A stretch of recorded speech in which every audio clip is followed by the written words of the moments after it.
Qizlar, sizlarga gapiraman deb konditsionerlarni o'chirib qo'ydim. Biram ovozi xalaqit qiladi gapirayotganda, lekin zo'r muzlatar ekan. Shucha ko'pchilik so'ragan edi, nima bu deb. Konditsioner qizlar. Xullas, nima demoqchi edim, o'z boshqa narsa gapirmoqchi edim.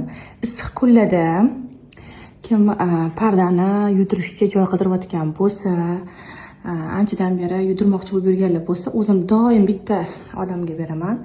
Goklingga, shu firmaga gilamlarimni kelib yuvib ketishadi, pardalarimni, shuning uchun sizlarga ham tavsiya qilib qolaman. Bemalol, ishonchli, oppoq paxtadek qilib hidlatib, ani bo'ladi-yu, aromat hidlar bilan olib kelib berishadi. Uyimni shundoq hidi anaqa qiladi, shunaqa bir nimalar qo'shishadi, xullas oppoq qilib, zo'r qilib olib kelib berishadi. Hamma xizmatligi bor qizlar. Gilam deysizlarmi, parda deysizlarmi, uborka deysizlarmi, chiska deysizlarmi, hammasi bor. Atmetka qilib qoldiraman. Profillarini bemalol murojaat qilsanglar bo'ladi.